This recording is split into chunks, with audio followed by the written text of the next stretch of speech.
네, 트니티 성경학교에 오신 여러분을 우리 환영합니다. 네, 모세오경 우리 8강 우리 시작을 하겠습니다. 어, 인생은 역시 속도보다는 방향입니다.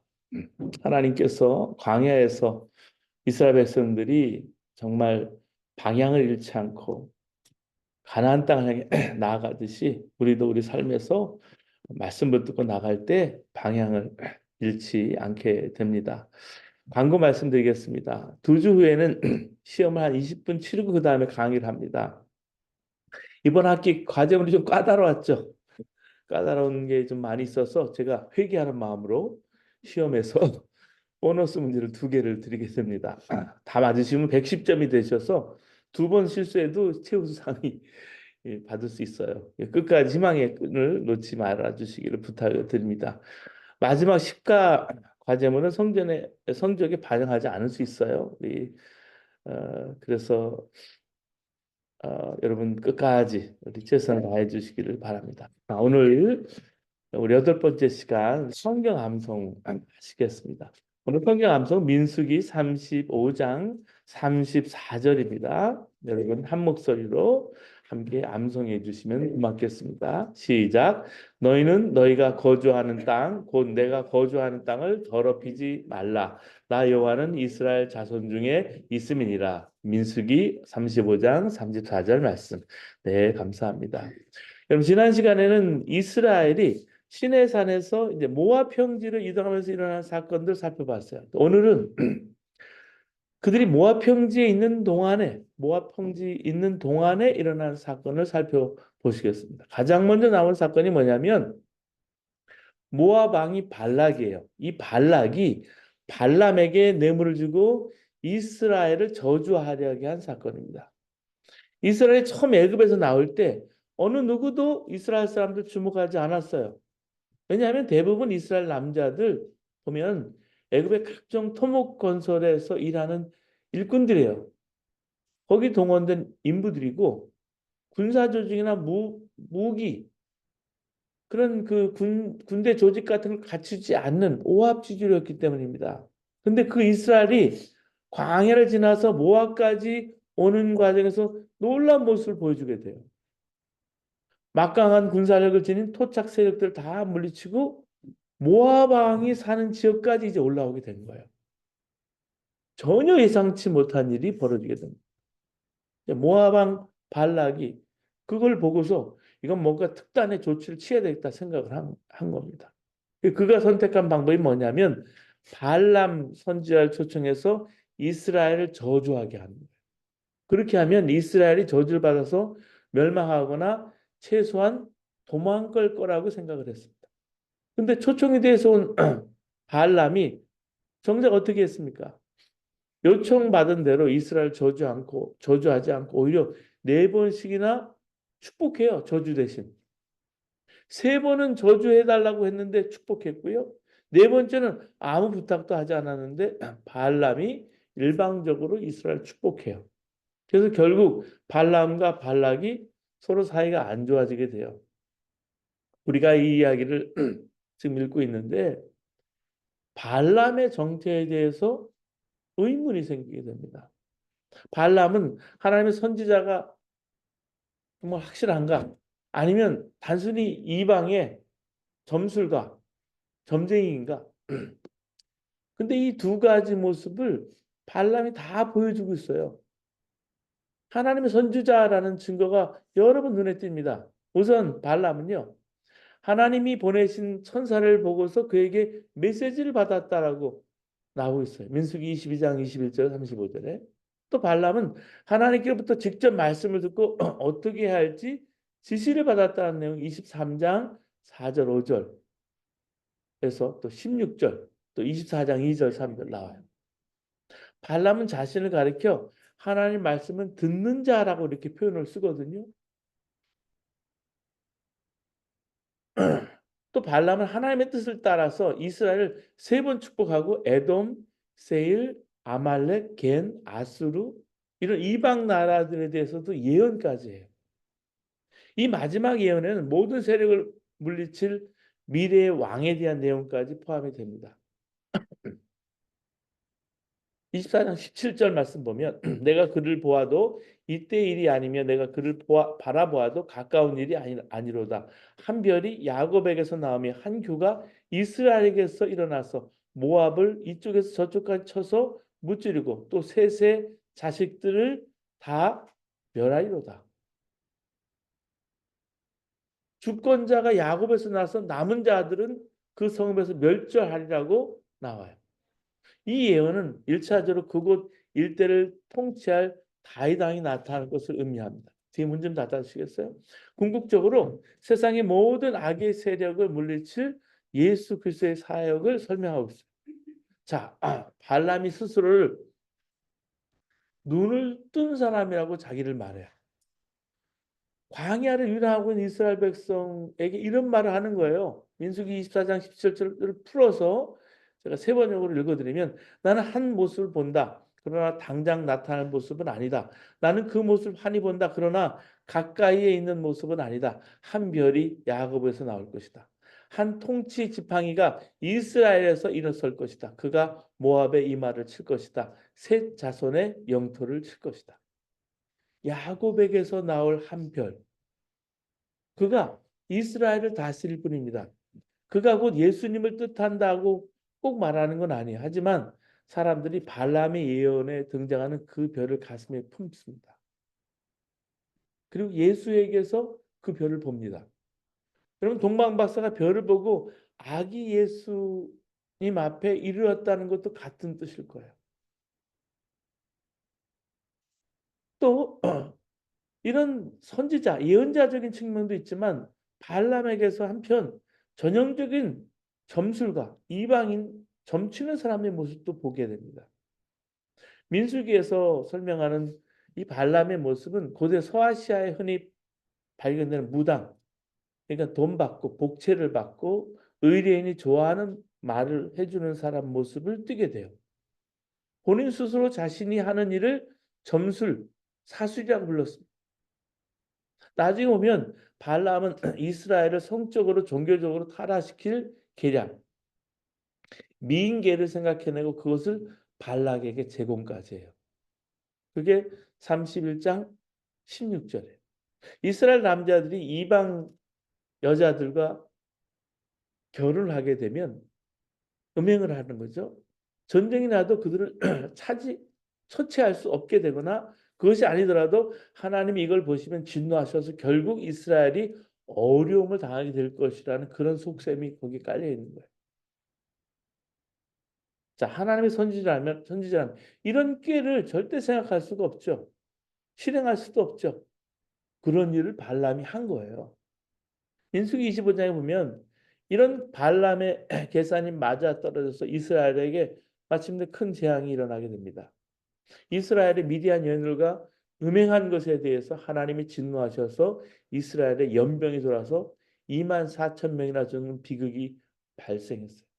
얼마 안 있으면 이스라엘 전쟁을 통해서 이제 가나안으로 전진에 들어가는데 이 시점에 2만 4천 명이나 죽었으니까 얼마나 손실이 큰 거예요. 여러분 지금 이스라엘과 하마스의 전쟁 죽어가는 사람이 4만 넘고요.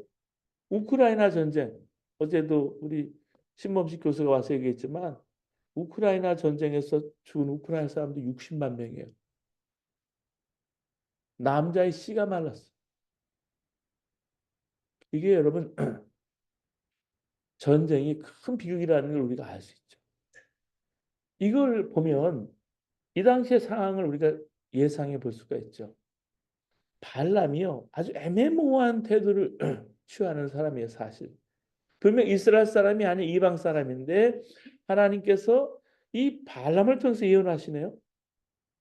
자, 하나님은 족보가 불분명한 이방의 점술가에게까지 자신을 드러내 보이시고 그를 통해서 이스라엘에게 복을 주시는 것을 볼 수가 있어요. 이게 웬일이에요? 근데 이렇게 하나님께서 쓰임 받는 발람 본인은 정작 돈에 눈이 멀은 거예요. 타락한 선지자의 모습을 보이고요. 후에 부월에서 이스라엘에 해를 입히기 원하는 발락을 돕기 위해서 미인계를 사용하는 계략까지 제공해서 이스라엘을 결국은 타락시켰어요. 이런 이유 때문에 나중에 이스라엘이 미디안을 칠 때 그들과 함께 죽임을 당하는 것이 민수기 31장 8절에 나옵니다. 한편 모압 자손은 영원히 이스라엘이 들어오지 못하는 이스라엘의 공동체에 들어오지 못하는 심판을 받게 돼요. 신명기 23장 3절에. 근데 여기에 영원히 여호와의 총에 들어오지 못하리라 했습니다. 영원이라고 분명하게 못을 박았어요. 그러니까 모압에 대한 이스라엘 민족 감정이 어느 정도였는지 짐작해 볼 수 있는 거죠. 이 발람 이야기에서 몇 가지 중요한 신앙생활의 원리를 우리가 발견하게 됩니다. 첫 번째, 하나님의 백성에게는 저주가 통하지 않는다는 말씀입니다. 그럼 발락이 발람의 입을 통해서 이스라엘 저주하게 했잖아요. 저주하도록 시켰잖아요. 근데 하나님은 발람의 입을 감고 나셔서 도리어 이스라엘 축복하게 하십니다. 하나님이 저주하지 않으신 자를 내가 어찌 저주하며 여호와께서 꾸짖지 아니한 자를 내가 어찌 꾸짖으랴. 민수기 23장 8절의 마음. 요한계시록 22장 3절 4절을 보면 구원받은 성도에게는 절대 저주가 임하지 않는다고 말씀해 주고 있습니다. 구원받은 성도 이마에는 예수 그리스도의 구원의 징표가 있기 때문에 저주가 임하지 않는다. 여러분 그렇기 때문에 우리에게는 더 이상 저주가 없고 축복만 임하게 되는 것을 알 수 있어요.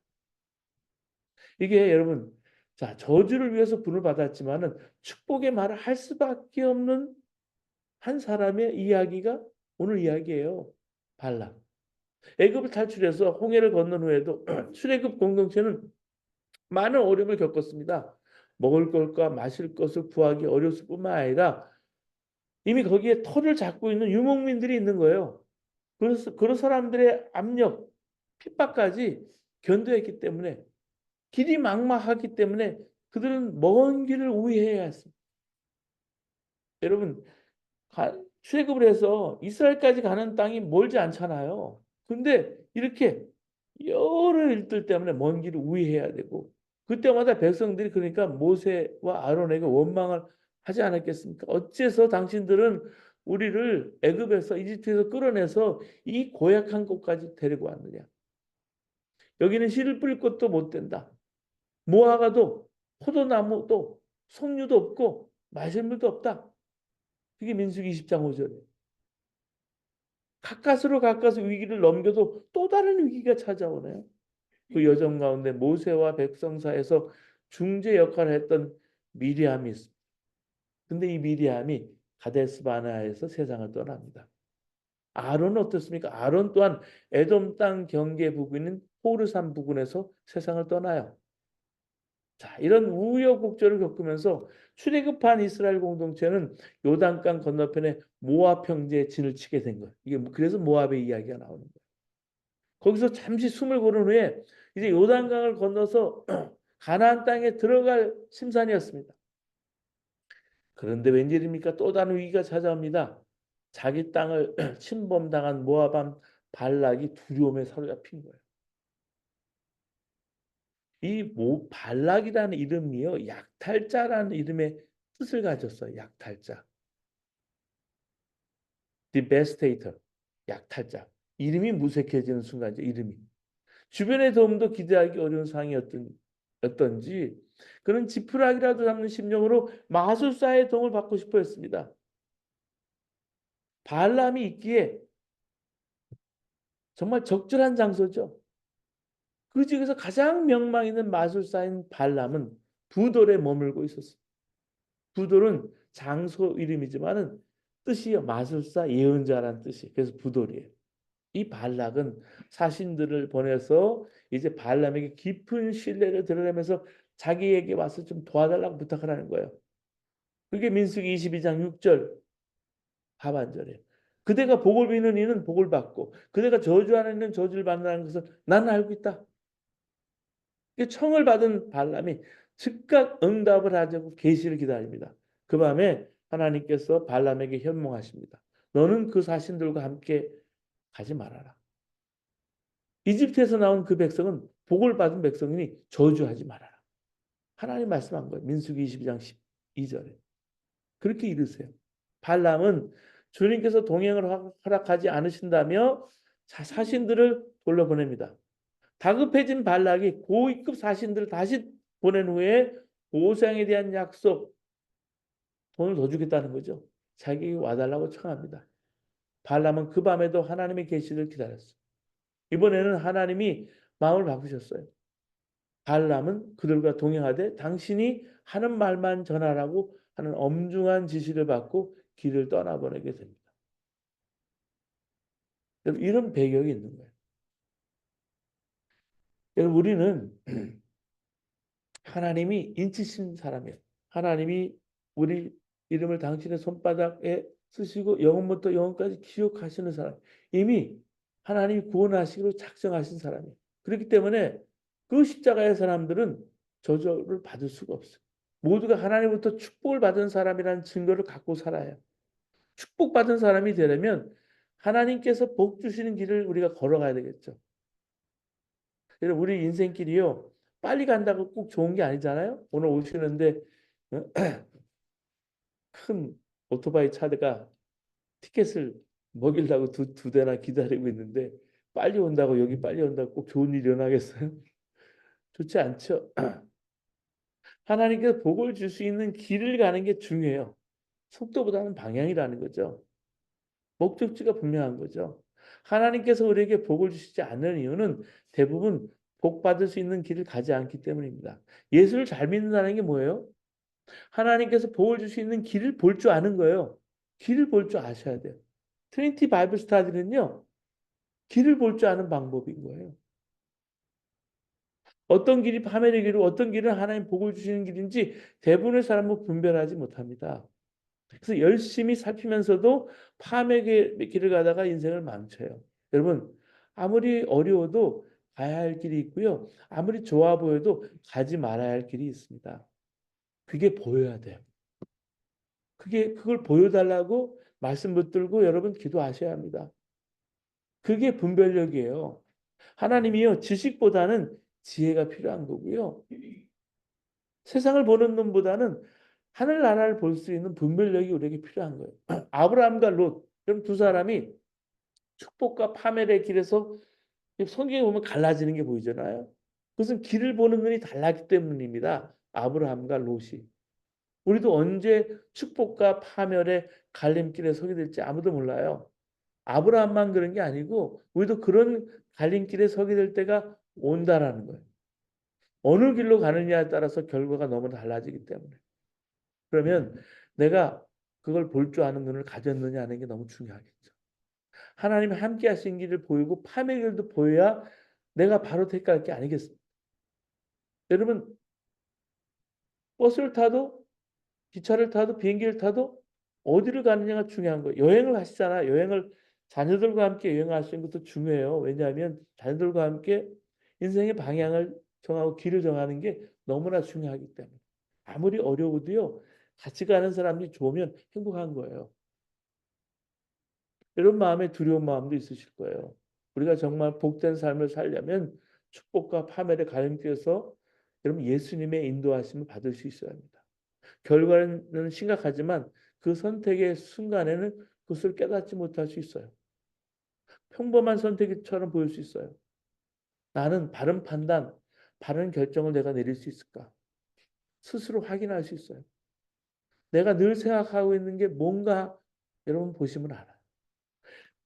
여러분 바이블 스터디를 하다 보면은 나도 모르는 사이에 말씀이 우리의 생각을 주관하시고 움직이실 때가 있어요.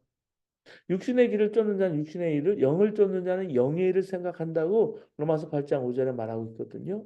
그러니까 망하는 길로 가는 사람은 늘 육신의 생각을 하고 있다는 거죠. 그 사람은 그렇게 가게 되어 있어요. 하나님의 복을 받는 사람, 복 주시는 사람은 늘 영의 생각을 한다는 거예요. 그러니까 예수님 바라보고 사는 거죠. 근데 이 발락은요, 발람은 그렇지 않아요. 그런 영이 아닌 거죠. 그러면 우리가 저주를 받지 않을 테니까 마음껏 죄를 지어도 될까? 우리가 죄를 짓고도 회개하지 않으면 저주가 내리지는 않지만 하나님 아버지께서 자녀에게 내리시는 징계를 받게 됩니다. 히브리서에 보면 징계하신다는 표현이 나오거든요. 주께서 그 사랑하는 자를 징계하시고 그가 받아들이시는 아들마다 채찍질하심이라 하였으니 너희가 참으면 징계를 받기 위함이라.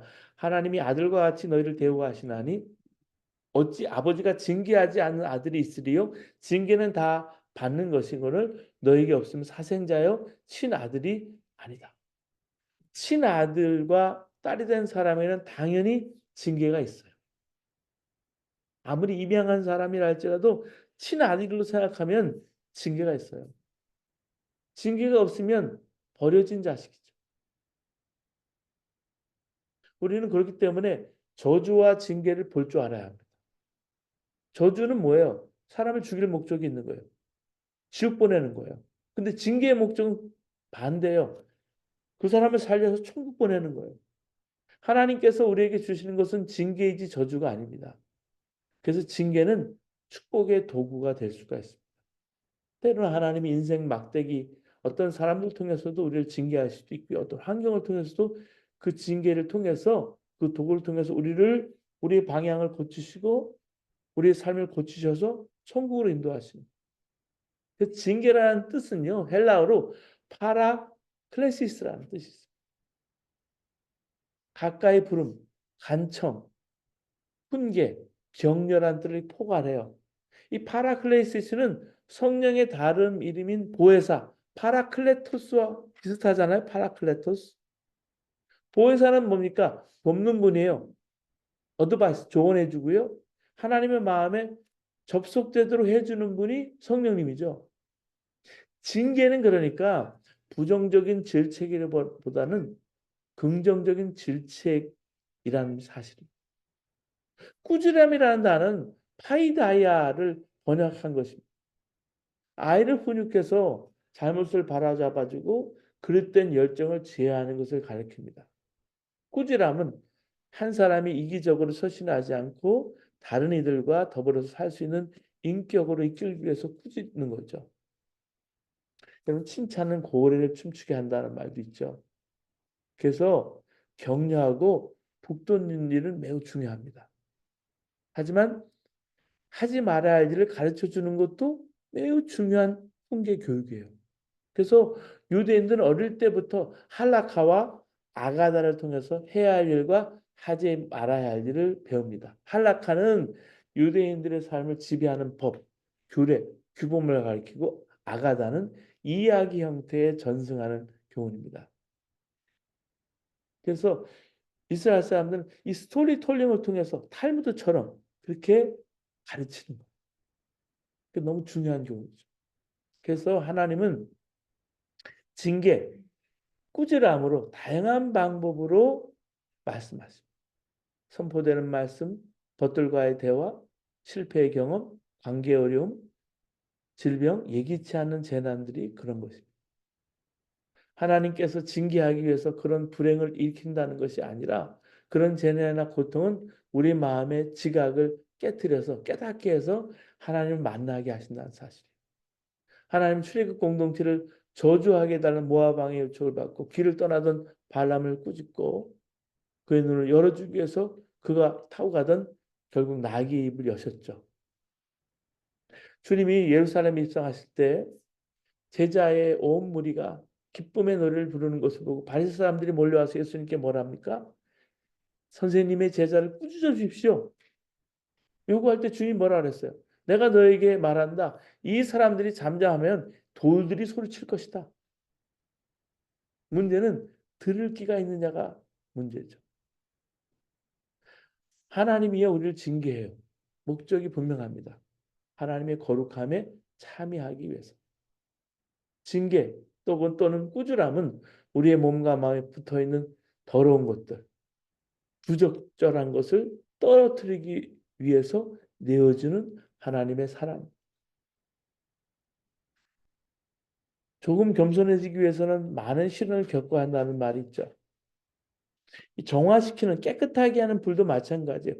불과 물 사이를 몇 번씩 통과해야 조금씩 깨끗해지는 게 이게 담금질을 통해서 우리의 마음이 변화가 되는 거죠. 깨끗해지는 거죠. 하나님은 당신이 사랑하는 사람만 징계하시고 받아들이는 사람만 채찍질하십니다. 아프고 쓰리지만 이게 진실이에요. 그래서 우리는 여러분 징계와 저주에 대해서 구분할 필요가 있어요. 있어요. 구분할 필요가 있어요. 그 세상 사람들이 우리를 저주할 때 두려워하지 마세요. 세상 사람들을 저주해도 우리는 절대로 그 저주 때문에 저주의 상태에 놓이지 않게 됩니다. 알다시피 한국 사람 점치는 거 좋아하잖아요. 새해가 되면 팔자를 알기 위해서, 운세를 알기 위해서 점집에 드나드는 사람이 많아요. 한국에 갔더니 실제로 이제는 대도시마다 점집들이 너무나 타로 보는 데도 그렇고 점 보는 데가 너무나 많습니다. 자녀들이 큰 시험을 앞두고 결혼을 앞두고 또는 이사를 해야 할 때 손 없는 날 이사를 받는다고 해서 점집을 찾습니다. 그런데 예상외로 상당수의 기독교인들 30% 정도가 기독교인이라고 그러는 거죠.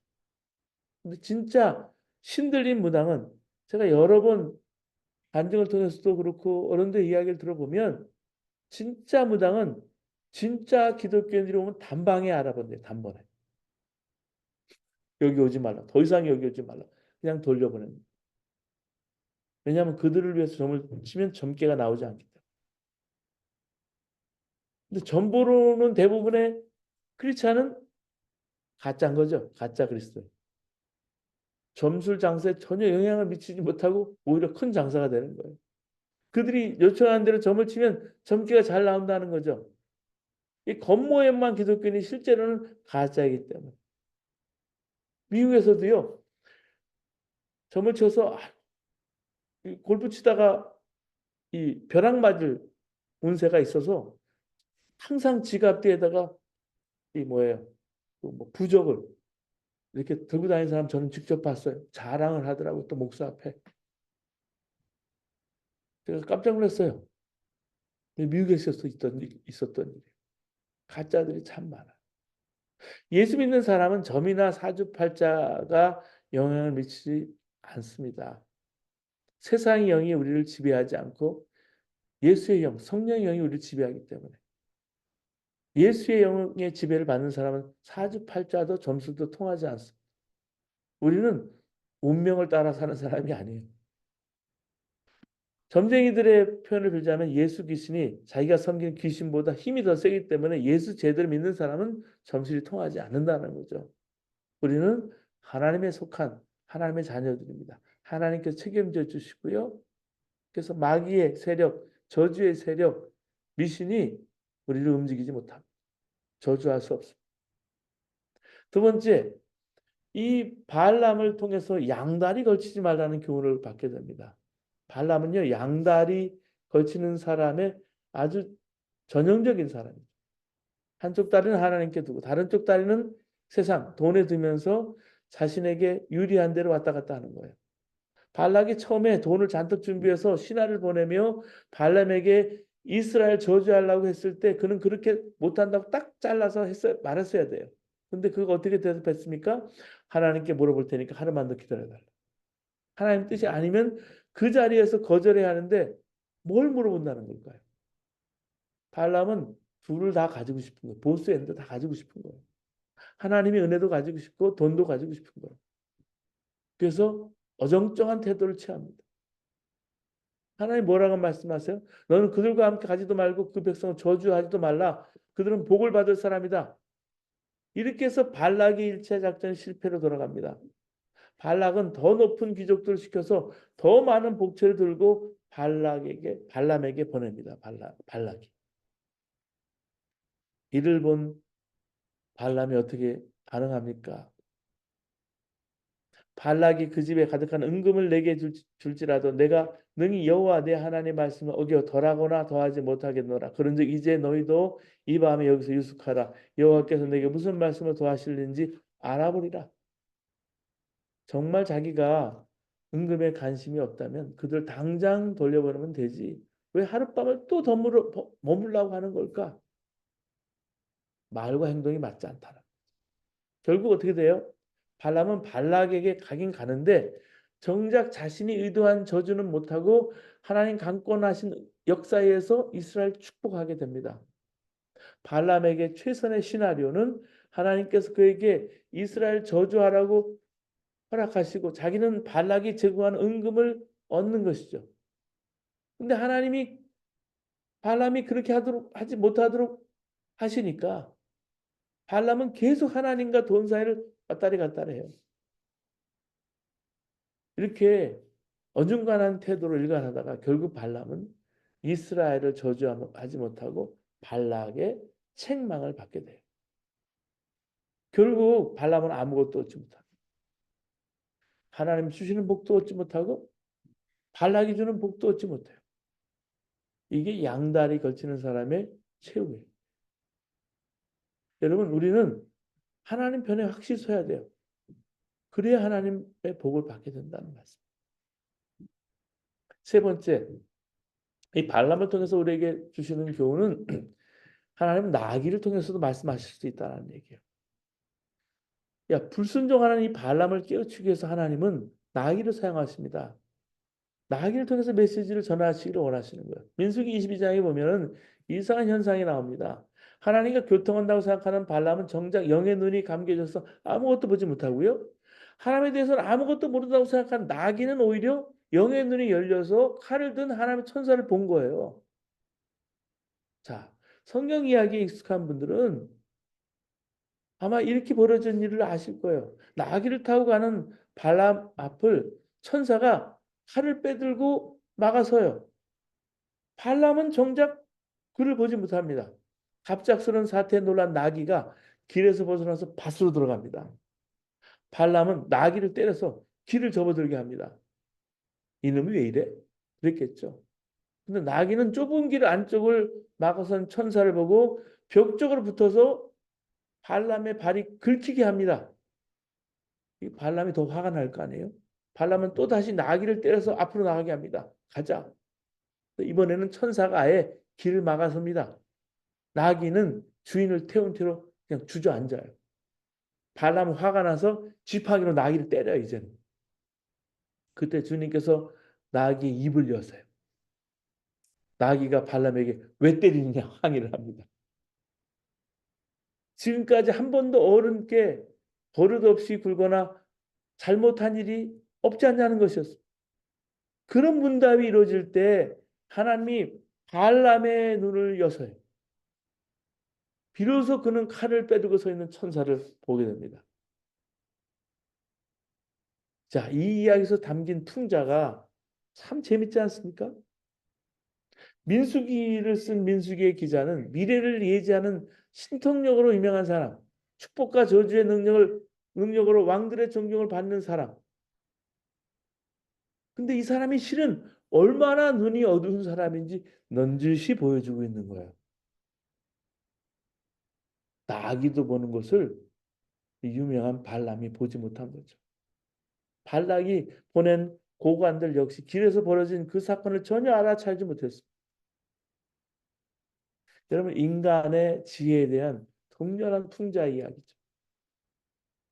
발락은 두려웠지만 그들과 동행하는 주님의 지시에 따라서 발락에게로 나중에 갑니다.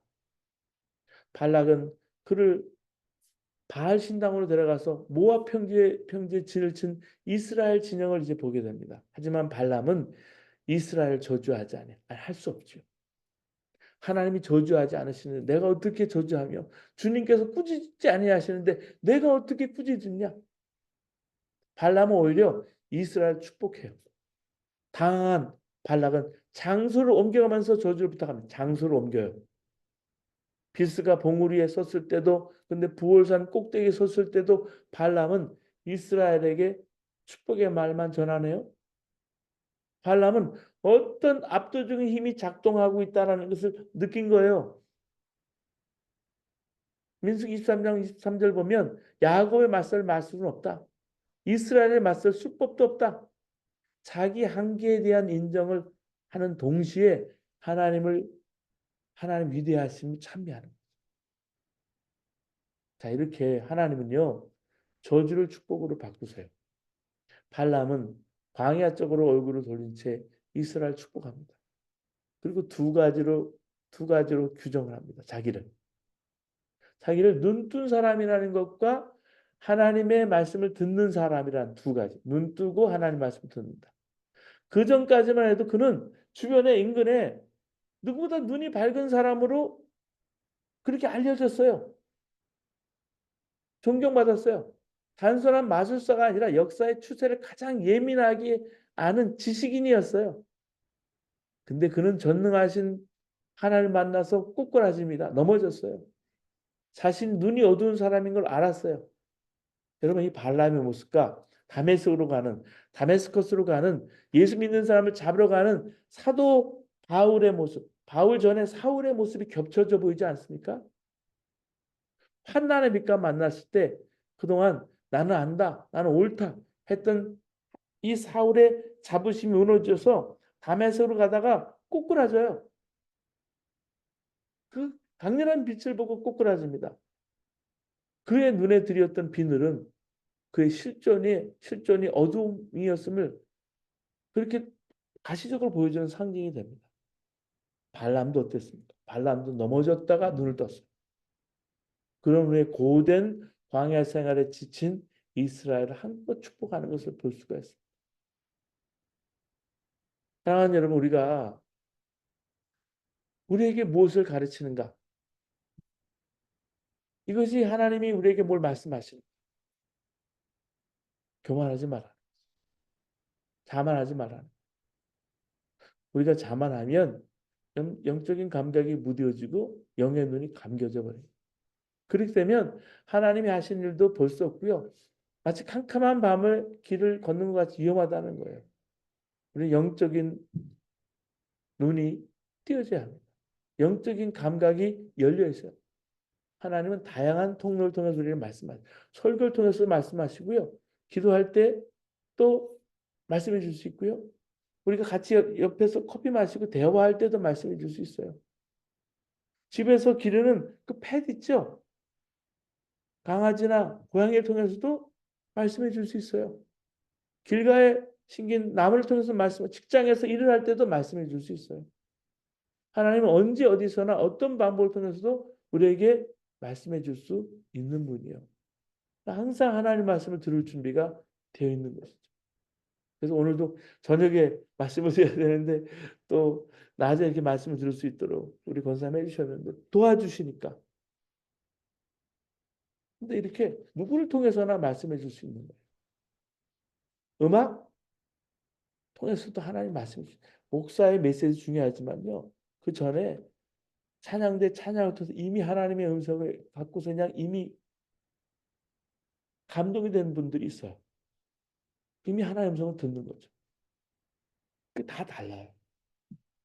네 번째, 미신의 방법을 따르지 말라는 거예요. 발람을 통해 우리에게 주는 교훈은. 발람이 이스라엘 저주하지 않고 오히려 축복했을 때 발락이 제안을 하죠. 방법이 있죠. 아까 말씀드린 장소를 옮겨가면서 저주하게 하는 거예요. 발락은 장소를 옮겨서 발람이 하나님께 번제를 드리게 합니다. 근데 그렇게 했는데도 발람이 계속 이스라엘 축복하니까 발락이 그에게 다시 한번 장소를 옮기자 말합니다. 이 미신의 특징은 특별한 방법을 사용하면 신의 마음을 움직일 수 있다고 믿어요. 비록 지금은 신이 자신의 기도를 거부했어도 방법을 바꾸면 장소를 바꾸면 끈질기게 시도를 하면 언젠가는 신이 뜻을 굽힐 수 있다. 기독교인도 이런 식으로 하는 사람이 있어요. 제 이모부가 대구에 큰 땅이 있었습니다. 진짜 이야기예요. 과수원이 있었어요. 이게 재개발이 되니까 엄청난 보상을 받았어요. 땅의 보상. 근데 반은 보상받고 반은 보상받지 못한 거예요. 그래서 그 땅을 보상하게 해달라고 그래서 여러 가지 빚도 받고 친척들에게 돈도 주고 그렇게 해야 된다고 저 하늘산 기도원에 가서 기도를 한 거예요. 그래서 40일 금식을 하겠다고 기도를 하고 청바지를 이제 빨아가지고 널어놓고 기도를 하러 들어갔는데 21일 만에 눈이 멀어버렸어요. 눈이 안 보이는 거예요. 저희 집에 전화가 왔어요. 저 신사동에 있을 때인데 전화가 왔어요. 저희 아버지가 가서 굴 속에서 눈이 먼 이모부를 데리고 왔는데 눈이 멀은 거예요. 그래서 눈을 먼가 동시에 두 점에 사라졌어요. 땅 팔게 해달라고 계속 기도한 거예요. 땅을 팔게 해달라고. 얼마나 간절히 기도했어요. 그래서 제가 같이 말씀을 읽으면서 이사의 말씀, 금식에 대한 말씀 계속 읽으면서 기도를 했어요. 눈이 풀려지는, 눈이 떠지는 광경이 또 21일 걸렸어요. 결국 눈을 떴지만 다시는 땅 문제 가지고 기도하지 마. 하나님의 뜻이. 하나님의 뜻을 분별하고 그 뜻에 자기 뜻을 복종하는 것이 크리스찬이에요. 반대로 자기가 원하는 걸 관찰하게 끈질기게 기도하는 것은 신앙이 아니에요. 착각하는 거예요. 만일 내가 기도하는 것이 하나님께서 기뻐하신 일이면 그런 끈질긴 기도를 통해서 하나님께 역사하신다. 하나님은 우리가 하나님 뜻을 위해서 열심히 구한 것을 이루어 주시기 기뻐하는 분이에요. 그런데 내가 기도하는 것이 하나님 뜻이 아니라면 내가 아무리 열심히 기도해도 아무리 오래 금식해도 절대 그 일이 이루어지지 않아요. 왜냐하면 하나님은 우리를 사랑하시는 아버지이기 때문에 하나님 뜻이 아닌데 내가 그렇게 열심히 기도하고 때를 썼다고 들어주시면 그것 때문에 우리가 분명히 잘못된 게 뻔한데 사랑의 하나님은 절대로 그렇게 하지 않으십니다. 하나님의 뜻은 내가 장소를 옮겨가면서 기도해도 여러분 들어주지 않을 거면 그거 응답받지 못해요. 반복해서 열심히 기도해도 들어주지 않았어요. 금식 기도? 소용없어요. 그런 방식으로 하나님의 뜻을 굽힐 수 있다? 그건 미신을 믿는 사람. 기독교 신앙은 하나님의 뜻에 대한 절대적인 순종입니다. 우리는 어떤 목적을 위해 기도하기 전에 그게 하나님의 기뻐하신 뜻인지 아닌지를 잘 분별해야 합니다. 다섯 번째는 이 메시지의 진실성과 메시지의 진실성은 일치하지 않는 것. 전하는 사람들의 그 진정성과 전하는 메시지의 진실은 일치하지 않는다는 그런 말이에요. 어떤 사람이 하나님의 말씀이 전해지는 통로로 사용된다고 생각해 보세요. 그 자체로 진실한 하나님의 선지자가 되는 것인가? 아니에요. 하나님의 말씀이 누군가를 통해 전해진다면 확률상 그는 하나님의 인정하는 선지자일 가능성이 많습니다. 그도 말씀을 전함으로 하나님 복을 받게 되는 것입니다. 근데 모든 경우에 꼭 그렇게 되는 것은 아니라는 사실이에요. 메신저의 진실성과 메시지의 진실성은 꼭 서로 일치하지 않는 경우가 많아요. 그래서 바울은 고린도전서 9장 26절 27절에 이렇게 고백합니다. 그러므로 나는 다름질하기를 향방 없는 것 같지 아니하고 싸우기를 허공을 치는 것 같지 아니하면 내가 내 몸을 쳐 복종케 함은 내가 남에게 전파한 후에 자신이 도리어 버림을 당할까 두려워함이로다. 바울이 자신의 구원을 의심해서 이런 말을 한 걸까요? 아니요. 바울은 구원을 의심하지 않았어요. 하나님의 말씀을 전하는 메신저라는 자기의 위상과 자신이 전하는 메시지의 권위를 혼동하면 자기도 구원을 이룰 자리까지 떨어질 수 있는 가능성을 생각하고 있는 거예요. 한시도 자만하지 않고 자신의 하나님 말씀을 가르치는 만큼 끊임없이 자기를 쳐서 그 말씀에 복종할 수 있는 겸손함이 있어야 한다는 말씀. 그래야 하나님께서 충실하게 이 메시지를 쓸 수 있기 때문에 여기에 넘어지는 사람이 의외로 많습니다. 자기가 그런 메시지를 전한다고 자기가 그런 사람인 것처럼 착각하는 거죠. 정신 차려야 되는 거죠. 근데 거기에 넘어가는 사람도 많아요. 이게 집단적으로 그렇게 되는 거예요, 이렇게. 그래서 그 분별력이 참 필요한 거예요. 이 발라의 경우 처음부터 하나님 말씀을 전하는 메신저로 사용되었는지 아닌지는 분명하지 않아요. 근데 분명한 것은 이 발람도 하나님 말씀을 전하는 메신저였다는 사실이에요. 민수기를 보면 발락과 발람이 서로 안 좋게 헤어지게 될 때 발람이 발락에게 마지막 예언의 말씀을 합니다. 그 내용이 뭐냐면 앞으로 모압, 에돔, 아말렉 이런 가나안 족속이 어떻게 될 것이고 이스라엘의 장래가 어떻게 될 것이고 어떻게 세계의 패권이 그리스와 로마로 이동하는지 미리 알려줍니다. 근데 나중에 역사를 보면 이 발람의 예언이 딱 맞아 떨어져. 다윗은 주변 나라들을 이기고 가나안의 강국으로 자리매김을 하죠. 히스기야는 아말렉을 완전히 점령하죠. 모세의 처가가 속한 미디안의 개인 족속은 아술의 공격을 받아서 거민의 포로 모든 포로로 잡혀가죠. 기띔의 세력은 아스르와 함께 그리스와 로마에서 멸망을 당했습니다. 발람은 제대로 된 선지자가 아닌데 왜 그가 예언한 것이 이렇게 다 이루어졌을까요?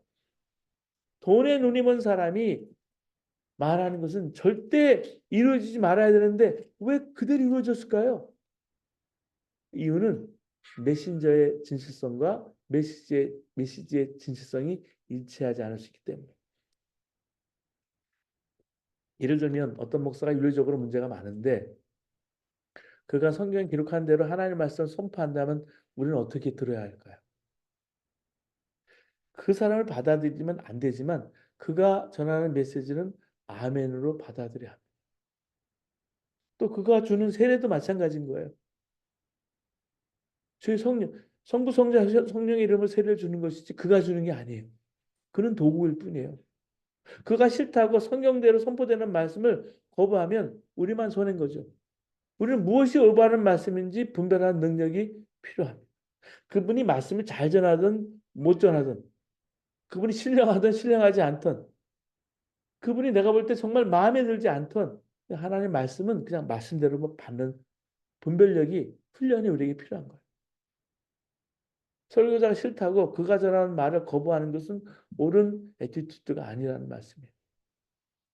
물론 우리가 그렇게 할 수 있기 위해서는 우리가 성경을 먼저 잘 알아야 합니다. 성경을 많이 읽는 수준이 아니라 그 내용의 깊이를 알고 있어야 한다는 말씀이에요. 트리니티 바이블 스터디는 이 성경 학교는 깊이 있게 우물을 파는 것과 마찬가지예요. 여러분 잘못된 목사가 성경대로 설교하면 이게 아주 힘들겠지만 아멘으로 받아들이면 되고요. 똑바로 선 목사가 성경대로 설교하지 않으면 받아들이지 않으면 됩니다. 또 여기 대해서 또 덧붙일 수 있는 것은 악한 사람을 통해서 선한 결과가 나올 때 이것을 하나님의 능력의 관점에서 바라볼 필요가 있다는 사실이에요. 악한 사람에게서 선한 결과가 나온다면 그것은 그 사람이 선하기 때문이 아니라 하나님의 능력이 크시기 때문에 그렇습니다. 하나님은 전지전능하시기 때문에 악한 사람을 통해서도 선한 결과를 만들어낼 수 있으신 분이세요. 이런 경우 나쁜 짓 하는 그 사람은 이것 때문에 하나님께 칭찬받지 않습니다. 자기가 평소에 나쁜 짓 하는 것 때문에 반드시 심판을 받게 되는 것을 우리는 많이 봅니다. 하나님께서 그런 사람을 통해서 선한 역사를 이루신다는 것에 대해서 불만이 우리에게 있을 수 있죠. 근데 하나님께서 그런 식으로 일하시는 데는 우리가 관여할 여지가 없습니다. 여러분, 하나님께서 하시는 일은 우리 마음에 안 맞아도 언제나 옳은 일이에요. 우리는 하나님께서 하신 일 그대로 받아들일 필요가 있습니다. 그래서 여러분, 옳고 그른 일을 생각하면 도무지 받아들일 수 없는 게 참 많아요. 근데 이게 하나님 뜻인가라는 좀 더 깊이 있게 생각하면 하나님의 하나님이 우리를 볼 수 있는 하나님 눈으로 볼 수 있는 눈이 띄어지는 거예요. 이런 문제를 고민할 수가 있는데 우리가 세 가지로 정리하고자 합니다. 첫 번째, 발람 같은 잘못된 선지자를 통해서도 진리의 말씀이 선포될 수 있다는 사실. 현재 잘못된 목사나 교사가 설교할 때 그 사람을 보지 말고 그가 선포한 말씀이 과연 성경적인 말씀인지 잘 생각해 볼 필요가 있다는 거예요. 그가 하나님 말씀을 설교한다면 그 내용을 아멘으로 받으시고 하나님 말씀을 설교하지 않을 때는 그걸 거부하면 돼요. 두 번째는 하나님 불완전한 도구를 통해서도 완전한 결과를 이룰 수 있는 전능하신 하나님이라는 사실을 기억하세요. 하나님은 우리가 이해할 수 있는 한계에 갇힌 분이 아니라 그 한계를 벗어나 계신 분입니다. 시간, 공간, 환경 모든 걸 초월하십니다. 하나님 보고 나를 이해시키라고 요구하지 말고요. 내가 하나님 방법을 겸허히 받아들일 필요가 있습니다. 비록 내 상식에 맞지 않는 방법일지라도 하나님 그 방법을 사용하시면 우리는 겸손하게 인정하고 받아들일 필요가 있어요. 그래서 여러분 지도자들에 대해서도 마찬가지예요. 여기 쉽지 않아요. 우리가 대통령이 누가 뽑히기를 원하십니까? 그거 얘기하다가 서로 싸우시는 경우가 많아요. 그럴 필요 없어요. 셋째로 선한 일에 쓰임을 받았다는 이유 하나만으로 구원받는 것이 아님을 알아야 합니다. 설교자가 말씀 선포할 때 그 선포되는 말씀의 대상에 자신도 포함시켜서 그 말씀을 겸손히 받고 순종해야 되는데 그렇게 하지 못할 때 그 말씀을 아멘으로 받는 사람은 구원받지만 그 선한 일에 쓰임 받는 본인은 불순종을 해서 버림받을 수 있어요. 그렇기 때문에 다시 말씀드리지만 메신저와 메시지는 꼭 일치하지 않습니다. 메시지를 전하는 사람이나 그 메시지를 받는 사람이나 이 사실을 혼동하지 말아야 한다는 말씀. 자, 그리고 민수기라는 우리 넘버스 민수기라는 말에서 우리가 알 수 있듯이 민수기의 중요한 목적은 인구조사였습니다. 민수기 26장은 이제 두 번째 인구조사라는 것을 기록하고 있는 거예요. 첫 번째 인구조사가 싸우기 위해서 전투를 벌이기 위해서 병력을 알기 위해서 몇 명이나 되느냐 그런 성격이 있다면 두 번째 인구조사는 가나안에 들어가기 전에 지파별로 이제 땅을 나눠야 되잖아요. 포션을. 그런 의도가 큰 거예요. 땅을 분배하는 원칙은 수가 많은 지파가 적은 지파보다 더 넓은 땅을 차지해야 한다는 것입니다. 또 하나의 원칙은 정확히 어떤 장소를 얻는가에 대해서 제비를 뽑아서 결정해야 한다는 사실. 누구든 좋은 땅을 분배받고 누구는 척박한 땅을 분배받았다고 서로 불만은 늘어놓는 일이 없도록 땅을 이제 제비를 뽑아서 결정하는 거예요. 이렇게 땅 분배의 원칙을 세우고 나서 실제 인구 조사를 했는데 총 인구가 60만 1,730명이었습니다. 이 숫자는 1차 인구조사 때 60만 3,550명과 비교해서 보니까 1,820명이 감소한 숫자입니다. 근데 이 인구수가 보면 레위 사람, 레위족을 제외한 숫자입니다. 레위인은 1차 수사 때는 2만 2천 명이었습니다. 2차 수사 때는 1,000명이 늘어난 2만 3천 명이 되었어요. 자, 레위인을 포함한 전체 인구수를 다시 종합해서 계산하면 820명밖에 차이가 나지 않아요. 이게 뭘 의미할까요? 자, 이제 완전히 제네레이션이 바뀐 거예요. 세대가 바뀌었어요. 근데 하나님 쪽에서는 전혀 손해가 나지 않았어요. 처음 애굽을 탈출한 사람들의 숫자와 한 세대가 지나서 가나안 땅에 들어가는 숫자가 거의 같다는 것은 뭘 말합니까? 하나님 원래 계획은 변동이 없다는 것입니다.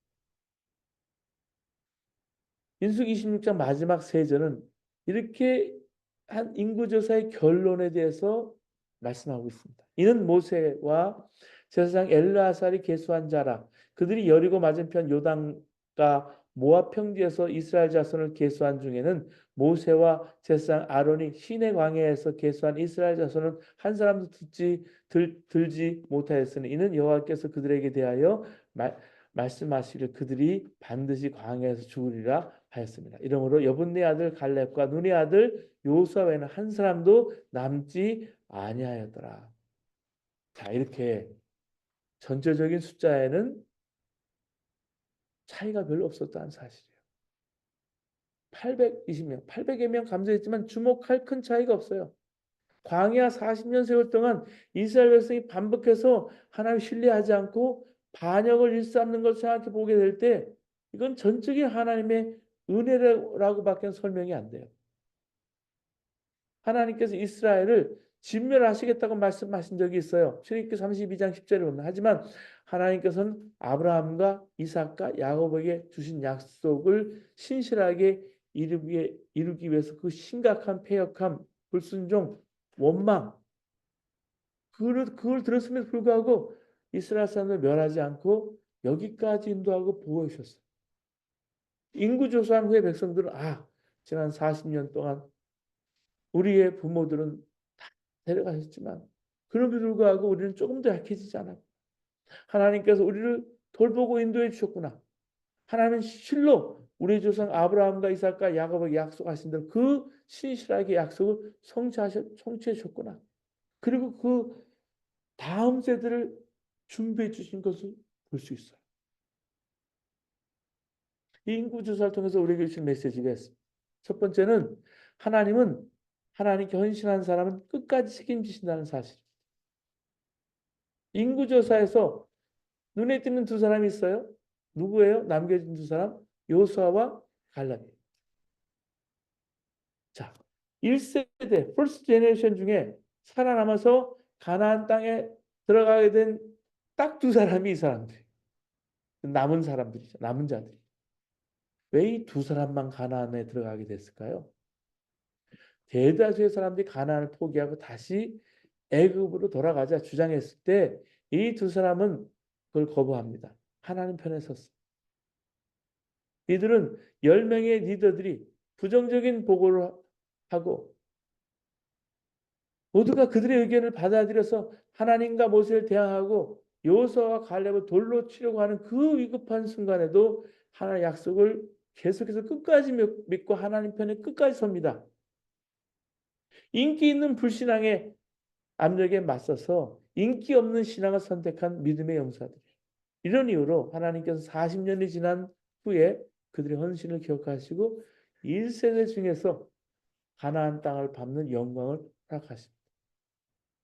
자, 하나님 위해서 목숨을 건 사람은 하나님 목숨 걸고 지켜주신다는 얘기예요. 가나안 땅에 들어가는 복을 받게 되는 거예요. 자, 보세요. 그 전에 모세가 12지파에서 각각 대표들 한 명씩 뽑아서 가나안 땅을 잘 살펴보고 돌아오라 특명을 내리잖아요. 그들은 그 땅에 살고 있는 사람이 얼마가 되고 그의 힘은 얼마나 힘이 센지 그리고 그들의 땅은 얼마나 좋은지 척박한지 옥토인지 나무는 많은지 적은지 성벽은 튼튼한지 보고 오라고 명령을 받습니다. 12정탐꾼 무려 40일 동안이나 가나안 땅에 들어가 촉구활동을 스파이 노릇을 해요. 그리고 마침내 백성들이 와서 보고를 합니다. 정탐꾼들은 이구동성으로 그 땅은 비옥하고 사람 살기 좋은 땅이라고 말합니다. 하지만 전투를 개시할 할지에 대해서 서로 다른 입장을 나타냅니다. 10명의 정탐꾼들은 한마디로 자기들은 정수가 될 수 없기 때문에 가나안 땅을 진입하는 것은 이거는 불가능하다. 언감생심이다. 생심이다. 자기들의 주장을 정당하기 위해서 가나안 사람은 이렇게 거인족 같아서 그들에 비하면 자기들 메뚜기 같다. 이렇게 말합니다. 그 보고를 듣고 백성들이 낙심하고 두려워합니다. 두려움이 파도처럼 밀려와요. 그래서 모세와 아론을 이스라엘 사람들이 원망하며 차라리 애굽에 있었더라면 목숨이라도 부지할 수 있을 것이다. 가나안 사람들의 칼에 죽느니 애굽으로 돌아가자. 그때 두 사람이 분연이 일어나죠. 자기들 옷까지 찢으면서 사람들의 큰 소리로 외칩니다. 자기들의 탐지한 땅은 사람을 죽이는 땅이 아니라 아름다운 땅이다. 만일 하나님이 자기들을 기뻐하시면 틀림없이 그 땅으로 인도해 주실 것이다. 여호와와 여호수아와 갈렙은 백성들이 두려움에 사로잡힌 나머지 하나님을 망각하고 있다는 사실을 지적하는 거예요. 두려움은 때때로 사람들을 기억 상실증에 걸리게 합니다. 그들은 애굽에서 그 광야에서 하나님 원하시는 놀라운 일을 많이 경험합니다. 그런데도 그들은 가장 믿음이 필요한 그 시간에 하나님을 잊어버린 거예요. 망각한 거예요. 열 가지 재앙을 내려서 바로 왕 애굽을 굴복시키셨던 하나님. 그 넘실대는 홍해 바다를 갈라서 백성들하고 마른 땅처럼 바다를 건너게 해주신 하나님. 먹을 것이 없을 때 만나를 내리시고 반석에서 물을 정말 나오게 하셨던 하나님. 근데 여호수아 갈렙은 끝까지 하나님의 살아계신 예언합니다. 여호와를 거역하지 말라. 그 땅 백성을 두려워하지 말라. 그들은 우리의 밥이다. 그들의 보호자는 그들에게 떠났고 여호와는 우리와 함께 하신다. 여러분 우리가 이민 사회를 살아가면서 모세일 수 있고 출애굽한 한국을 떠나온 이스라엘일 수 있어요. 근데 하나님이 우리 자녀들을 남기셔서 여호수아와 갈렙처럼 살아가기를 원하시는. 그럼 그걸 놓고 기도하셔요. 여러분 백성들은 전능하신 하나님 대신에 자기 속의 두려움을 더 신뢰했습니다. 결국 그들은 가나안 땅을 목전에 두고 40년을 방황하지 않았습니까? 곧 들어갈 땅을 40년을. 그러니까 마지막 졸업시험 때 떨어진 거예요. 그 시험이 뭐냐면 하나님에 대한 신뢰 테스트였어요. 어느 곳에 이르기 위한 가장 좋은 방법이 뭘까요? 내가 어디 가려면 가장 좋은 방법이 뭘까요? 거기를 위해서 한 걸음씩 나가는 거예요. 때론 두렵고, 때론 외롭고, 때론 힘에 부쳐요. 하지만 가야 할 길이라면 울면서라도 가야. 근데 그 길이 하나님이 인도하시는 길이라면, 하나님 약속을 성취하는 길이라면 더욱 그런 거예요. 우리가 에베레스트 오른 사람을 보잖아요. 한국 사람도 에베레스트에 그만 사람이 올랐어요. 가장 가혹한 사막인 타클라마칸 사막 횡단에 도전하는 사람도 있어요. 왜 그런 부질없는 짓을 할까? 왜 죽음의 위협을 무릅쓰고 그렇게 할까? 그거는 인간의 불굴의 의지를 보여줍니다. 사람이 얼마나 놀라운 존재인가를 보여주는 것이죠.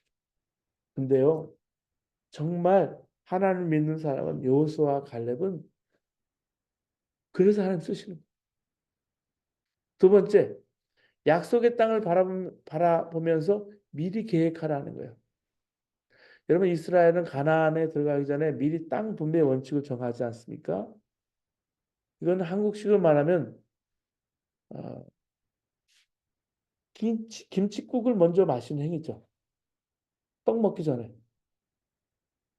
가나안에 사는 사람들이 이 소식을 들었다면 어떻게 생각했을까?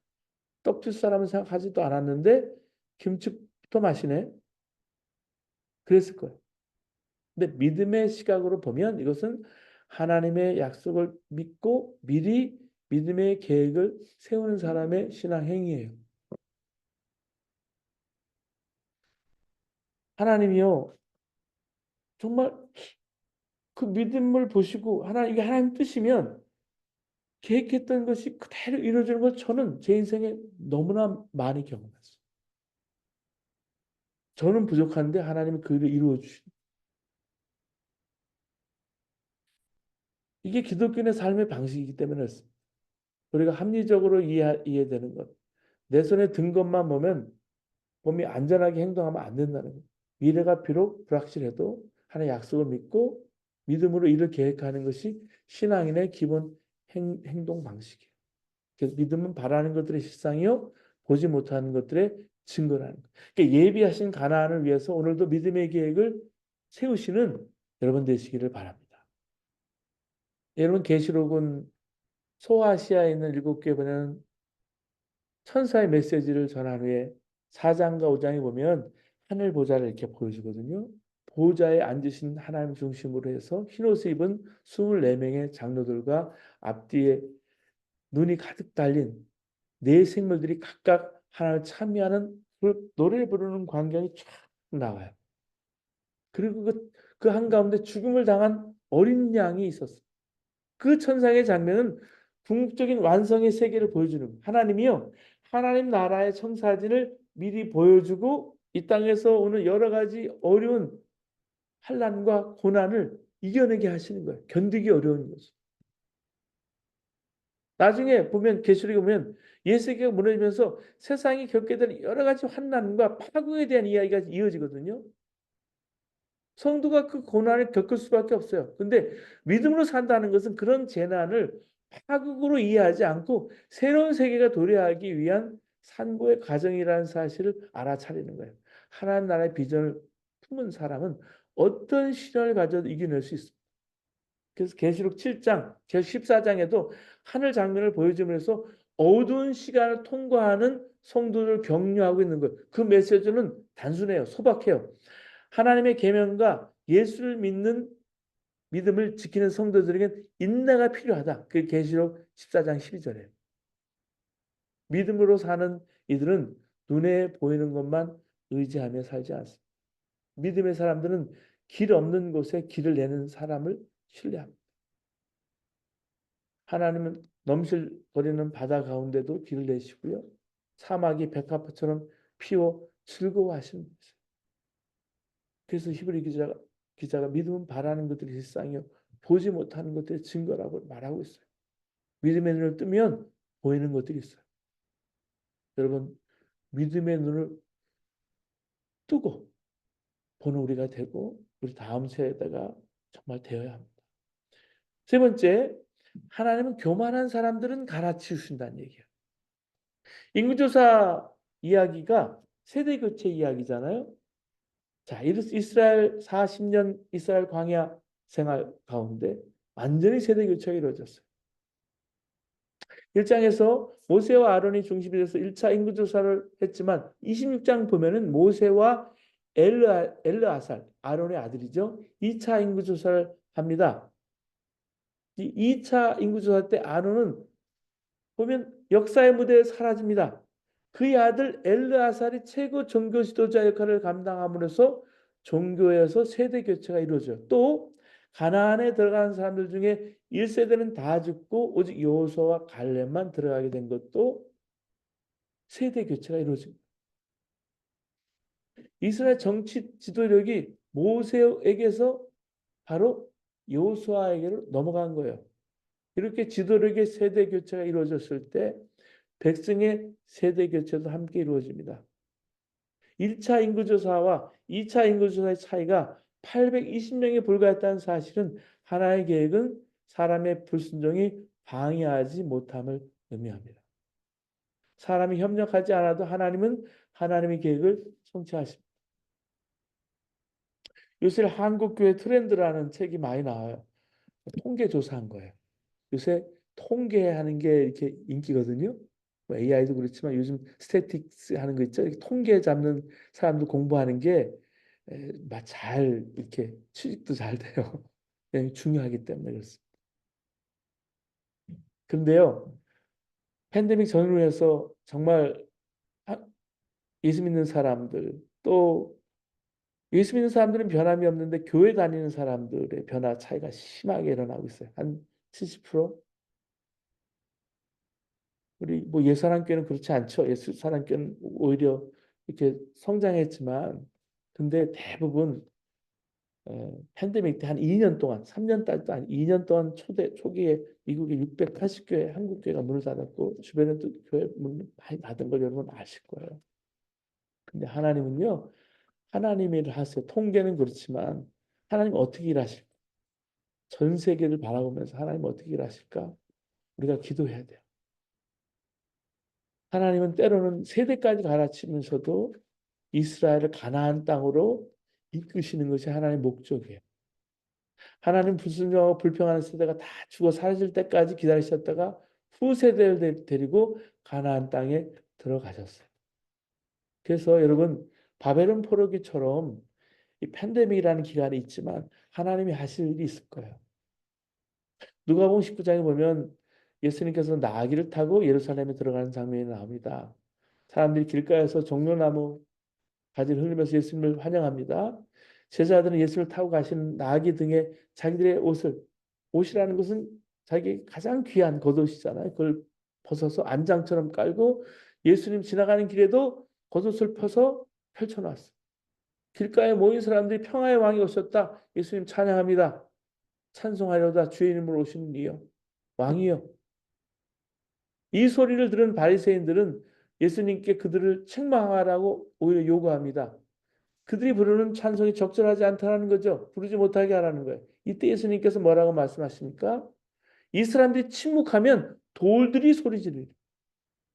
하나님은 사람의 능력이 있기 때문에 사용하는 것이 아니라 사람이 협력하지 않으면 하나님은 돌을 사용해서라도 하나님은 하나님의 일을 하신다는 거예요.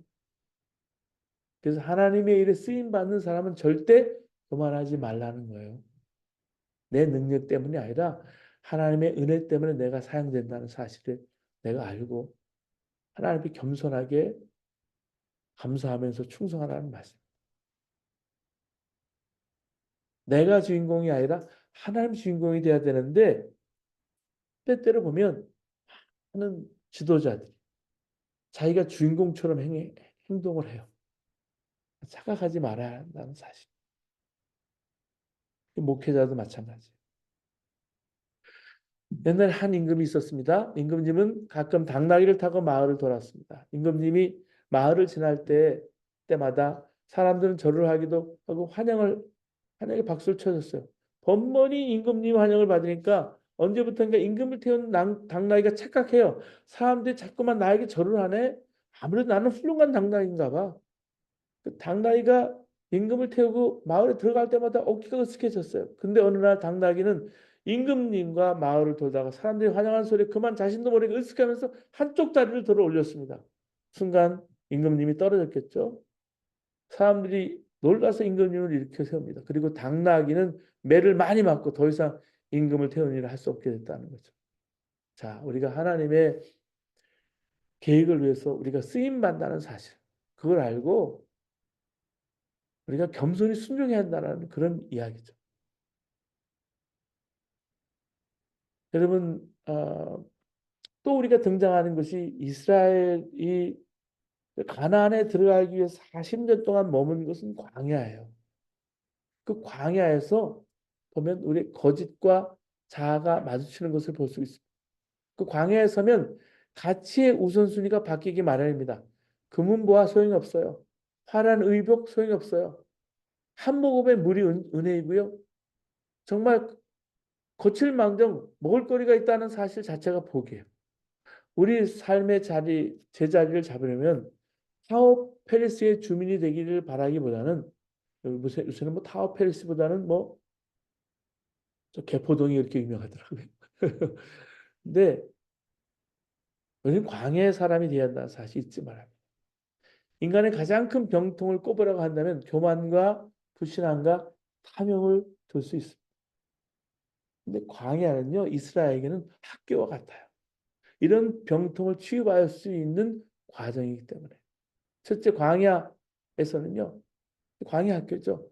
우리 속에 있는 뿌리 깊은 교만함을 치유해 줍니다.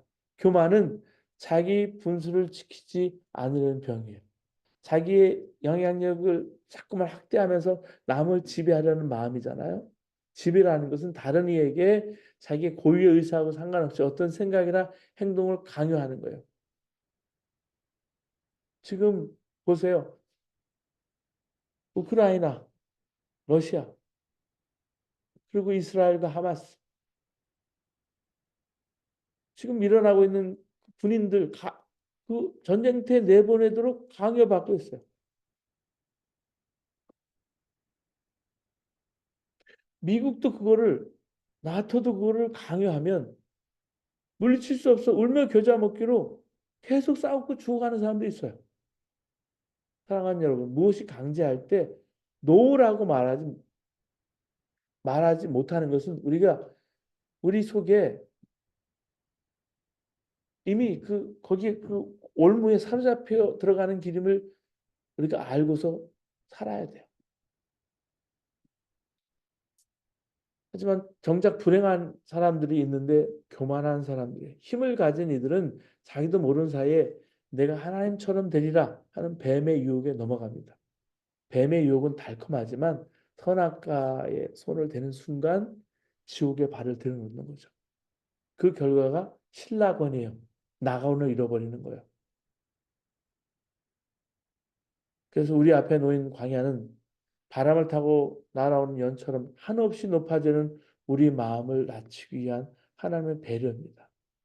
우리는 우리가 가진 것과 우리를 동일시할 때가 너무나 많아요. 어떤 사람은 비즈니스 카드에 명함에 찍힌 직분들, 내 자동차이 몇 cc냐, 몇 배기량이 어떠냐, 내가 몇 스퀘어피트에 사느냐, 이런 자랑거리가 인생의 광야에 들어가면 아무것도 아닌 게 돼요. 하나님 앞에 설 때 우리가 벌거벗은 존재로만 서는 것이지 우리의 소유나 이름 가지고 서는 게 아니에요. 우리에게 광야가 허락된다면 그것은 하나님의 은혜입니다. 세월이 우리에게 덧붙여 준 것을 자기 자신이냐 생각하지 말라고 하는 경고예요. 그래서 여러분 광야의 상태에서 빨리 벗어나는 것이 필요해요. 여러분 광야를 지내는 이스라엘 사람들을 생각해 보세요. 영적 상태가 어땠을까? 처음에는 출애굽하고 홍해를 건넜을 때 믿음이 최고조였을 거예요. 죽을 고비를 넘긴 후에 하나님의 기적을 체험했을 때 한 달 이내에 가나안 땅에 이미 도달하려고 생각을 했을 거예요. 근데 예상외로 길이 험해요. 물도 없고 채소도 없고 고기도 없어요. 굶어지지 않을 만큼 먹을 수 있고 광야의 삶이 너무나 고달파요. 딱 그것만 주고 그것만 먹고 살아야 돼요. 이게 한두 달도 아니고 1년도 아니고 40년이 지속이 됐어요. 이 사람들의 영적 상태가 어땠을까? 이런 광야의 메마름을 우리도 경험할 때가 있다라는 사실.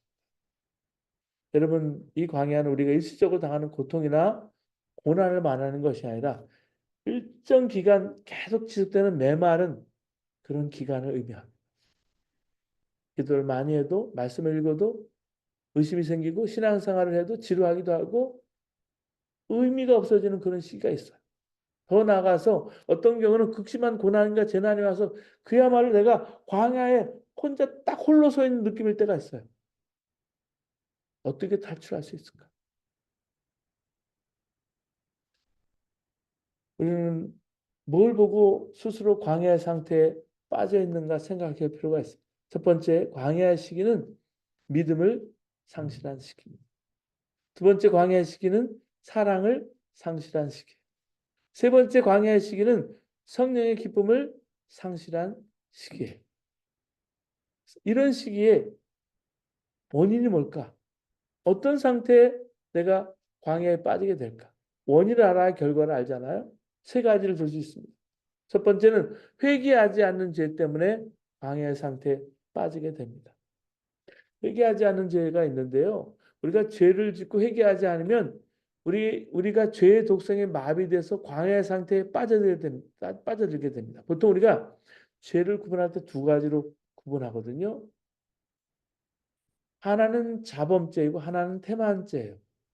능동적으로 짓는 죄가 자범죄고요. 마땅히 해야 할 것을 하지 않는 것을 태만죄라고 봐요. 자범죄는 남들이 봐서도 다 죄로 보는 거예요. 도둑질 한다든가 거짓말 한다든지 속인다든지 탐욕을 부린다든지 폭행하고 간음하고 살인하는 살인 이런 죄들. 이런 죄를 지을 때 작은 것이라도 하나님께 회개해야 되죠. 작은 것을 아무것도 아닌 것처럼 넘겨버리면 점점 커져서 나중에 전혀 양심의 가책을 느끼지 않게 됩니다. 그 다음 죄 태만죄예요. 생략죄. 구원받은 하나님의 자녀라면 당연히 해야 할 일을 하지 않고 빼먹는 것. 태만하게 그냥 지나치는 것. 이것도 자범죄와 똑같다는 거예요. 이걸 오래 방치하면 광야 상태에 빠지게 됩니다. 예를 들어서 열심히 예배드려야 정상인데 상습적으로 예배를 빠지게 되면 광야 상태에 빠지게 돼요. 그래서 예배에 정기적으로 참여하는 게 중요하다는 말씀. 저는 힘들고 어렵지만 그래서 참 불가능하다는 걸 알아요. 아, 2세들 같이 예배하게 하는 것. 아, 이 작은 교회에서 뭘 할, 큰 교회도 지금 없어지는 DM이 얼마나 많은데 이걸 왜 계속해야 돼? 여러분 해야 함에도 하지 않는 게 있다면 태만죄예요. 제가 목회자로서 부족한 것도 알고 가능성이 참 없는 것도 알아요. 근데 하나님이 이거에 대한 부담을 주시니까 부담이 사명이니까 하려고 하는 것밖에 없어요. 비록 실패할지도 모르지만 그걸 놓고 기도해 주셔야 돼요. 그래서 다음 세대를 놓고 저는 계속 기도하게 하시는 거예요. 우리만 여러분 교회 와서 이렇게 말씀이 깊이 들어가고 찬양하고 예배하고 선교하고 이렇게 살아서 되겠어요? 다음 세대는 어떻게 할요? 여호수아 갈렙도 없으면서 우리가 마지막 바톤 존에 이렇게 서서 바톤을 놓치는 경우가 많잖아요. 올림픽에서도 보면. 그래서 매일 기도해야 되고요. 호흡해야 되는 거예요. 그래야 광야 상태에 빠지지 않기 때문에. 이 태만죄를 우리가 조심해야 한다는 말씀이에요. 그리고 두 번째, 완전 성결에 대한 무지 때문에 광야 상태에 빠지게 됩니다. 성경에 보면 존경하는 위인들 대부분이 죄에 빠진 적이 있어요. 우리가 이 세상에서 언제나 빛 가운데 사는 건 불가능하다고 생각하는 사람이 많아요. 그러니까 우리가 예수님의 이름으로 구원받고 의인이 돼서 정말 성화로운 생활을 하다가 하나님의 영화로운 단계까지 이르기는 어렵다, 불가능하다 생각하는 사람이 많아요. 예를 들어서 아브라함이나 이삭은 하나님을 신뢰하지 못하고 세상 왕을 두려워해서 자기 아내를 누이라고 거짓말하지 않습니까? 다윗처럼 하나님 마음에 꼭 맞는 사람도 간음죄, 살인죄를 동시에 저질렀어요. 그렇죠? 베드로도 예수님 모른다고 부인했어요. 배교했어요. 여러분 우리가 누구한테 배반당하는 거 이거 참지 못하는 사람이 있어요. 어떤 사람은 거절당하는 거 참지 못하는 사람이 있어요. 어떤 사람은 나를 무시해? 이거 참지 못하는 사람이 있어요. 다 약점이 있거든요. 근데요, 여기 사람들 이런 짓 다 했어요.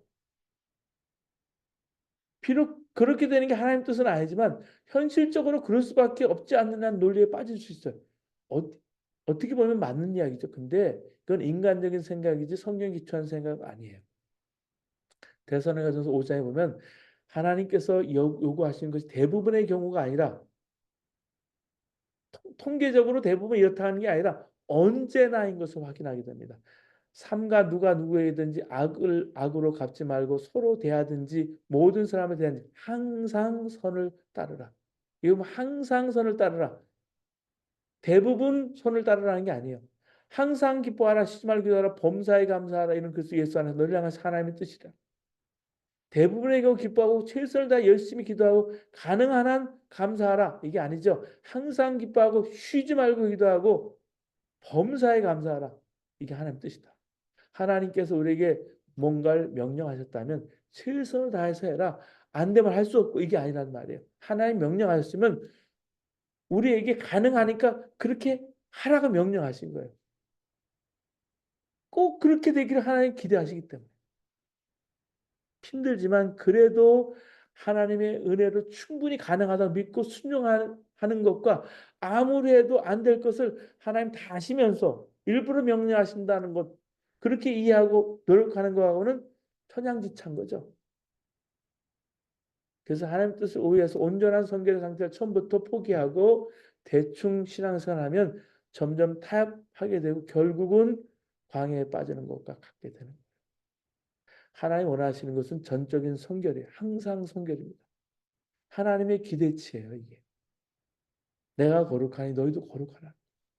세 번째, 사탄의 유혹인 줄 몰라서 광야의 상태에 빠지게 되는 경우가 많습니다.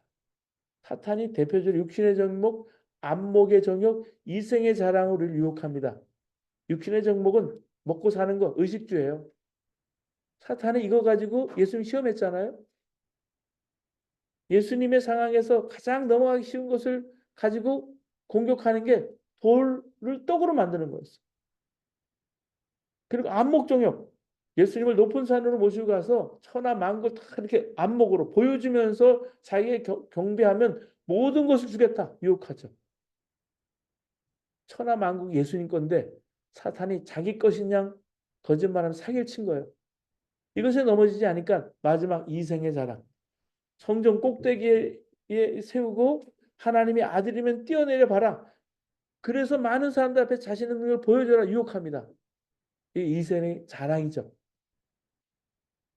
이렇게 사탄은 먹고 사는 문제로 우리를 유혹하고 눈의 욕망으로 그걸 채우는 것을 유혹하고 남에게 보여주고 싶은 허영심으로 우리를 유혹해요. 근데 이런 것들이 자연스러운 감각의 활동이 아니라 사탄의 공격이라는 사실. 이걸 깨달아야 사탄에게 싸울지 말지를 우리가 알 수 있지 않겠습니까? 사탄의 유혹인지를 모르면서 그 유혹에 쉽게 넘어가고요. 그렇게 되면 유혹에 빠져 살게 됩니다. 그러면 자연히 광야 상태에 빠지게 됩니다. 이민자들은 여러분 이것을 더 많이 경험하죠. 자, 해결 방법은 죄를 회개하는 거예요. 죄를 회개하기 전까지는 광야 속에 갇혀 있을 수밖에 없어요. 두 번째는 성경을 올바로 이해하는 것입니다. 우리가 광야의 상태는 당연한 과정이 아니라 죄의 무지와 사탄의 유혹 때문에 생기는 그런 상태입니다. 그래서 우리가 말씀을 정확하게 알 필요가 있어요. 성경을 그래서 잘못 해석하면 자기가 현재 광야 시기에 들어와 있다는 걸 깨달아도 그것을 탈출하기 위해서 노력하지 않습니다. 광야 상태는 하나님이 정하신 당연한 상태가 아니라 죄의 상태이고 하나님 빛이 없는 상태이고 하나님의 능력이 없는 상태입니다. 이런 게 빠져 있는 건 정상이 아니에요. 하나님은 우리가 온전한 거룩, 성화에 이르기를 원하십니다. 성경을 오해하지 말고요. 광야 상태에서 빨리 벗어나서 하나님의 거룩하신 성화의 길에 가야 합니다. 그리고 마지막으로 영적으로 깨어 있어야 합니다. 내가 광야 상태에 빠진 것은 사탄의 유혹 때문인지 아닌지 점검해 봐야 합니다. 그래서 근신하라 깨어라 너희 대적 마귀가 우는 사자처럼 삼킬 자를 두루 찾느니라고 말씀했습니다. 평소에 끼어서 기도하고 경각심을 늦추지 말고 사탄의 공격을 대비해야 한다는 사실. 우리가 민수기를 통해서 하나님과 이스라엘의 사랑 이야기를 우리가 보았습니다. 여러분 민수기의 그 사랑 이야기를 보시고 정말 어떻게 보면은 아가서와 똑같이 민수기가 하나님의 사랑 이야기가 나오는데 아가서는요 술람미 여인과 솔로몬의 연정 딱 알 수 있는데 민수기는 이게 아가 못지않게 사랑 이야기는 사랑 이야기인데 사랑의 다른 모습이에요. 애증의 모습을 보여줍니다. 이런 드라마도 마찬가지잖아요. 미움도 사랑의 표현이에요. 서로 눈빛을 주고받는 것만이 사랑이 아닙니다. 미움과 사랑의 교차에서 웃음과 울음이 공존하는 것 역시 사랑입니다. 가나안으로 들어가는 여정은 미럴 여행이라기보다는 현실적인 여행입니다. 끊임없이 시행착오의 갈등을 통해서 하나님의 뜻에 나의 뜻을 맞춰가는 가장 현실적인 여행이 될 수가 있습니다. 그런 의미에서 민수기는 우리에게 가장 진솔한 사랑의 모습을 보여주는 책이라고 할 수가 있습니다. 민수기를 통해서 우리가 하나님과 여러분 사랑에 빠지시고 여러분 삶의 한 걸음 한 걸음 인도하심을 받는 광야를 벗어나서 가나안 땅에 이르는 여러분 모두가 되시기를 바랍니다. 기도하시겠습니다. 혹 지금 인생의 광야를 지나고 계시는 분들이 계시니까 오늘 광야에 서 있네 라는 우리 장진숙님의 글과 곡을 통해서 찬양 가사를 통해서 우리 하나님께 공감 표현하고 하나님께 기도하시는 여러분 되시기 바랍니다. 왜 나를 깊은 어둠 속에 홀로 두시는지, 어두운 밤은 왜 그리 길었는지, 나를 고독하게, 나를 낮아지게, 세상 어디도 기댈 곳이 없게 하셨네. 광야에 서 있네. 주님만 내 도움 되시고, 주님만 내 빛이 되시는, 주님만 내 친구 되시는 광야. 주님 손 놓고는 단 하루도 살 수 없는 곳 광야. 광야에 서 있네. 주께서 나를 사용하시려 나를 더 정결케 하시려 나를 택하여 보내신 그곳 광야. 성령이 나를 다시 태어나게 하신 곳 광야. 광야에 서 있네. 내 자아가 산산이 깨지고 높아지려 했던 내 꿈도 주님 앞에 내려놓고 우리 주님 뜻만 이루어지기를 나를 통해 주님만 드러나기를 광야를 지나며 예수님의 이름으로 기도합니다. 아멘. 여러분 오늘 수고하셨습니다. 감사합니다.